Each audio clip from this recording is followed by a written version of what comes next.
कौन सी ऐसी गलतियां होती हैं जो हमें सफलता से दूर रखती है? सबसे पहली गलती जो मुझे लगता है हम अभ्यर्थी करते हैं वो है दिखावा।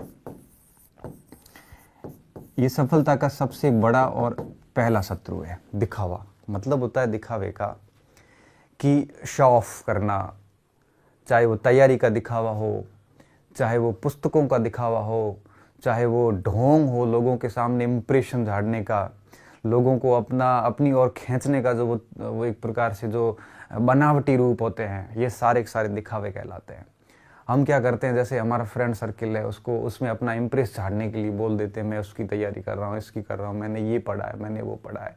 घर वालों को इम्प्रेस करने के लिए, कई बार गर्लफ्रेंड को इम्प्रेस करने के लिए, इस प्रकार से इम्प्रेशन के चक्कर में हम इतने दिखावे कर लेते हैं कि ये दिखावे जो है हमें एक आर्टिफिशियल प्रेशर, कृत्रिम दबाव में ऐसा दबा देते हैं कि हमारा पूरा प्रदर्शन बिगड़ जाता है। तो सबसे बड़े असफलता का जो कारण है वो ये दिखावे है। ऐसे दिखावे होने नहीं चाहिए। ये दिखावे ही दरअसल आपको सबसे पीछे रखते हैं। इन दिखावों के कारण आप वस्तु स्थिति कभी समझ नहीं पाते, आप अपने आप को कभी समझ नहीं पाते कि मेरी क्षमता क्या है, मुझे किसकी प्रिपरेशन करनी चाहिए, ये आप कभी समझ नहीं पाते और आप उस दिखावों में समय को व्यतीत करते जाते हो, समय को बिगाड़ते जाते हो।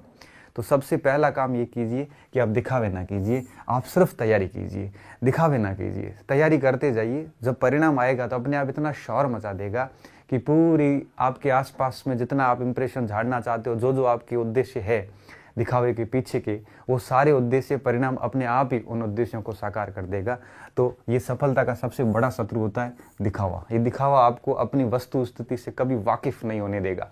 आप वास्तव में क्या हो, आपकी क्षमताएं कितनी है, आप क्या कर सकते हो, आप क्या बन सकते हो, आप किसकी प्रिपरेशन कर रहे हो, आप क्या हो, मतलब ये वस्तु स्थिति जो है ना, ये जो रियलिस्टिक अप्रोच है, इससे आपको कभी वास्तविक अर्थों में वो जुड़ने देगा ही नहीं है दिखावा। तो सबसे पहला काम ये कीजिए कि इस दिखावों से बाहर आइए। अगर आप असफल हो रहे हैं तो कहीं ना कहीं दिखावा उसका एक अहम कारण है। अगर आप दिखावा नहीं कर रहे हैं फिर भी आप असफल हो रहे हैं तो दूसरा कारण है अनियमितता। ये अनियमितता भी आपकी असफलता का बहुत बड़ा कारण है और अधिकांश अभ्यर्थी इस वजह से असफल होते हैं। मैं कह रहा हूँ कोई भी कार्य हो, चाहे जीवन में पढ़ाई का कार्य हो, चाहे कोई भी व्यवसाय हो, चाहे वो आपके यूं कहिए कि कोई भी कार्य हो, कोई बिजनेस हो, कोई भी हो, अनियमितता असफलता का सबसे बड़ा कारण होती है। आप कोई भी कार्य को अगर नियमित रूप से 2-3 घंटे भी करते हो, डेफिनेटली वो आपको सक्सेस दिलाएगा। एक दिन पढ़ लिए 10 घंटे, 10 दिन फिर पढ़ाई नहीं की, 5 दिन फिर छोड़ दिया, 2 दिन फिर पढ़ लिया, ऐसा नहीं होना चाहिए। नियमितता बहुत ज़रूरी होती है। पढ़ाई में जितनी नियमितता रखोगे, चाहे आप, मैं कह रहा हूँ कि 2 से 3 घंटे रेगुलर ही पढ़िए, लेकिन पढ़िए। चाहे आप जिम जाते हो तो आप डेली आधा घंटा रेगुलर जाते हो तो फायदा होता है। अगर आप सोच रहे हो कि 30 दिन में आधा घंटा जा रहा हूँ, मतलब 15 घंटे में एक दिन में कंटिन्यू कर लेता हूँ, ऐसा नहीं होता है। जो काम नियमितता में होगा वो काम कभी नहीं, मतलब आप एक साथ नहीं कर सकते। तो नियमितता बहुत ज़रूरी होती है। आपने महसूस किया होगा जैसे ही आपकी पढ़ाई छूटने के बाद में वापस उस पढ़ाई को फ्लो में आने में आपको करीबन 10 से 15 दिन लग जाते हैं। तो पढ़ाई जैसी नियमितता टूटती है, वापस उस नियमितता को बनाए रखने में या वापस उस फ्लो में आने में आपको 15-20 दिन आपके व्यय हो जाते हैं। इसलिए कह रहा हूँ स्टूडेंट, आप जो है वो अपने काम में नियमितता ज़रूर रखें। और ये नियमितता जो है ये कब बनेगी? नियमितता तब बनेगी जब आप ये सोच के रखोगे कि अगर मेरी नियमितता टूट गई तो 15 दिन सीधा डिस्टर्बेंस है और आप दुनिया से पीछे रह जाते हो। इसलिए अगर आप फेल हो रहे हैं तो दिखावा एक कारण है। अगर आप दिखावे नहीं करते फिर भी फेल हो रहे हैं तो मतलब ये है कि आपकी नियमितता नहीं है, आप अनियमित हैं, बिल्कुल अनियमित रूप से काम कर रहे हैं। उसके बाद में सफलता का तीसरा सबसे बड़ा जो शत्रु है वो होता है आपके अस्त व्यस्त होना। अस्त व्यस्त का क्या मतलब है? अस्त व्यस्त का मतलब होता है प्लानिंग नहीं होना। अब किसी भी चीज़ की जब प्लानिंग नहीं होती है तो बिना प्लानिंग के कोई भी कार्य सक्सेस नहीं होता है। हम कहते हैं ना, वो एक कोट है ना कि एक व्यक्ति कार्य की अधिकता से नहीं दबता है, एक व्यक्ति कार्य के अस्त व्यस्त होने से दब जाता है।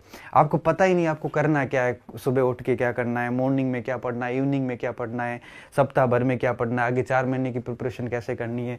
जब अस्त व्यस्त हो जाते हैं, जब कोई प्लानिंग नहीं होती है, नियोजन का पूरा अभाव होता है। अब प्लानिंग आपके पास नहीं है, नियोजन का मतलब अभाव है, तो ऐसी अस्त व्यस्तता जो है या यूं कहिए कि आपका कोई निर्धारित लक्ष्य नहीं है, तो ये जो अस्त व्यस्त रहना, ये अस्त व्यस्त रहना भी आपकी असफलता का एक बहुत बड़ा कारण हो सकता है। तो अगर आप मान के चलिए दिखावा नहीं कर रहे हो, नियमित भी बने हुए हो आप, लेकिन आप इतने अस्त व्यस्त हो कि आपको पता ही नहीं है कि एक दिन आप इतिहास पढ़ रहे हो, एक दिन भूगोल पढ़ रहे हो, एक दिन आप पता नहीं क्या पढ़ रहे हो, इसलिए होगा क्या, अंत में यही होगा कि समय खराब करोगे और आपको याद कुछ भी नहीं होगा।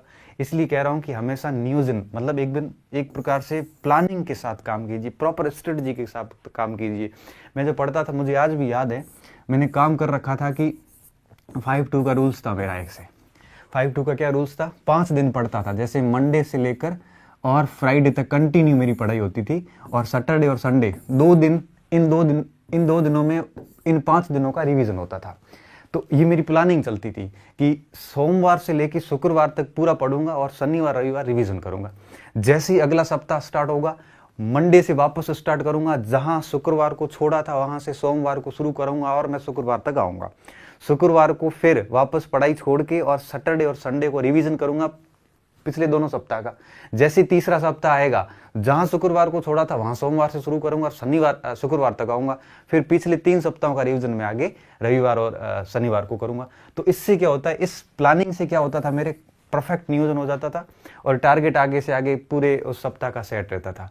तो आप लोग भी ऐसा कुछ करिए कि आप ऐसे अस्त व्यस्त ना हो, बिल्कुल प्लानिंग के साथ काम करो और एकदम टारगेट ओरिएंटेड होना चाहिए। ये सफलता का तीसरा सबसे बड़ा शत्रु है कि हम क्या करते हैं, हम इन चीज़ों से दूर रहते हैं। चौथा क्या होता है, रिवीजन का अभाव। मैंने यही बात अभी वापस थोड़ी देर पहले बताई, रिवीजन का अभाव। अगर आप रिवीजन नहीं कर पा रहे हैं तो आपकी पढ़ाई का कोई मतलब नहीं है। क्यों?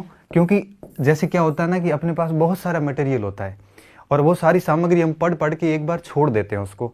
उसके बाद वापस क्या होता है कि जैसे ही एग्जाम नज़दीक आता है, इतना सारा पढ़ा हुआ होता है कि हम उसको वापस रिकलेक्ट कर नहीं पाते, वापस उसका रिवीजन कर नहीं पाते। फिर कौन सी चीज़ कहाँ पढ़ी थी उन किताबों में दब जाती। कई बार प्रश्न गलत करके आते हैं और घर आके जब चेक करते हैं तो उसी किताब में अंडरलाइन किया हुआ था हमारा, फिर भी हमें याद नहीं आया। इसका क्या कारण होता है? इसका कारण होता है रिवीजन का अभाव। इसलिए आप प्रयास ये करो कि सप्ताह में कम से कम ऐसा रूल्स बना दो कि कम से कम 5 दिन पढ़ेंगे तो 2 दिन उसका रिवीजन करेंगे। तो अब देखिए इससे क्या होगा, 20 दिन पढ़ाई होगी तो आपका करीबन 8-10 दिन रिवीजन हो जाएगा। इससे क्या होगा, इससे एक तो नियमितता बनेगी, इससे आप नियोजित होंगे, अस्त व्यस्त भी नहीं होंगे और एक ही टॉपिक का कई बार रिवीजन हो जाएगा। और अगर एक ही टॉपिक का कई बार रिवीजन होता है तो डेफिनेटली जो है वो आपका इस चीज़ें इतनी अच्छे से तैयार होगी कि कोई आपको असफल नहीं कर सकता।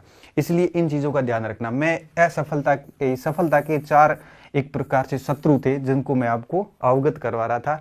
अगर आप इनमें से किसी एक में एक प्रकार से फंसे हुए हैं तो आपकी असफलता जो है वो उसका असफलता का कारण बन सकती है। इसलिए जितना हो सकता है जल्दी ये सुधार कर लीजिए अपने आप में कि अपने आप को इन दिखावों से, बाहरी दिखावों से दूर रख लीजिए। अक्सर देखा होगा कि जब रिजल्ट आते हैं एग्ज़ाम के तो उस रिज़ल्ट में ऐसे ऐसे नाम आते हैं जो हमने कभी सुने ही नहीं होते हैं, और हमने जो नाम सुने होते हैं बड़े बड़े, ये सिंह वो राम, इतने बड़े बड़े नाम, इसका पक्का डेफिनेटली सिलेक्शन है, इसका तो टॉप रैंक के साथ सिलेक्शन है, वैसे नाम अंतिम लिस्ट में गायब हो जाते हैं। और अंतिम लिस्ट में ऐसे नाम आते हैं जिनका नाम किसी ने नहीं सुना, बिल्कुल डार्क हॉर्स की तरह। इसलिए कहता हूं कि दिखावे मत कीजिए। जो आपने बड़े बड़े नाम सुन रखे थे, जो एक्सपेक्टेड थे रिजल्ट, उनका नाम भी नहीं था, वो दिखावे थे। और ऐसे नाम अंदर आए, ऐसे बच्चे टॉप कर गए जिनका नाम कभी सुना नहीं था, वो रियल थे लोग। इसलिए कहता हूं कि दिखावों से हटके अपने आप को गुमनामी की दुनिया में गायब कर दीजिए, और जब तक अंतिम लक्ष्य प्राप्त नहीं होता तब तक आप है वो एकदम दुनिया से गायब रहिए और अपना पूरा का पूरा फोकस अपनी तैयारी पे कीजिए। इन दिखावों पे अपनी एनर्जी खराब ना करें। बस सबसे बड़ा कारण मैं ये मानता हूँ, इसलिए आप इन दिखावों से दूर होकर अपने आप को इस दुनिया की सारी जितनी भी ये ढोंग है, इन सारों से दूर करके सिर्फ अपने आप को किताबों तक सीमित करोगे तो डेफिनेटली आप सक्सेस होंगे।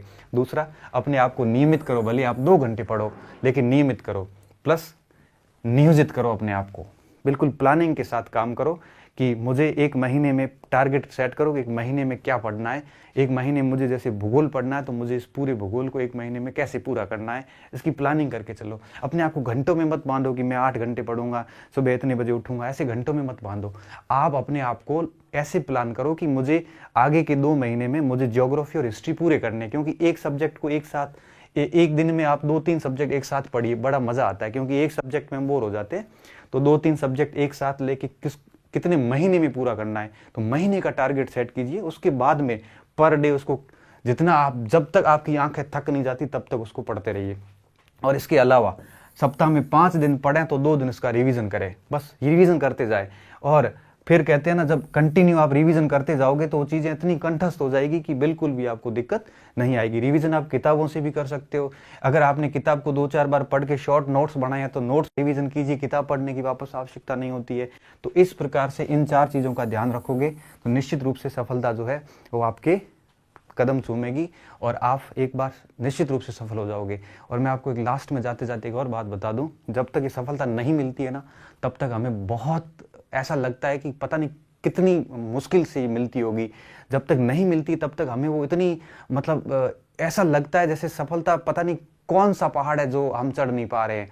मतलब सफलता जब तक दूर है, जब तक नहीं मिली है ना, जब तक अलब्ध है तब तक ही कठिन है, और तब तक ही अपने लिए वो एक प्रकार से प्यास है। जैसे वो मिल जाती है ना, उसके बाद लगता है तो कुछ था ही नहीं, इतनी आसानी से थी ये। और एक सफलता के बाद कई सफलताएं मिल जाती है। आपने देखा होगा, आपके आसपास कई उदाहरण देखे होंगे, एक नौकरी के बाद कई नौकरियां लग जाती है। तो सफलता एक बार मिल जाती है ना, तो उसके बाद कई मिल जाती है। उसका कारण ये होता है कि जब भी सफलता मिलती है तभी हमें पता चलता है कि इतना मुश्किल था नहीं जितना हम सोच रहे थे। तो इन सारी कमियों को दूर करते हुए आगे बढ़िए। मेरी शुभकामनाएं आपके साथ है। आज संडे था, तो संडे मोटिवेशन का एक प्रकार से मेरा ये प्रयास उम्मीद करता हूँ आपके लिए उपयोगी सिद्ध होगा। हंसते रहिए, मस्त रहिए, पढ़ते रहिए और इन सारी कमियों से दूर होकर आगे बढ़ते रहिए। धन्यवाद।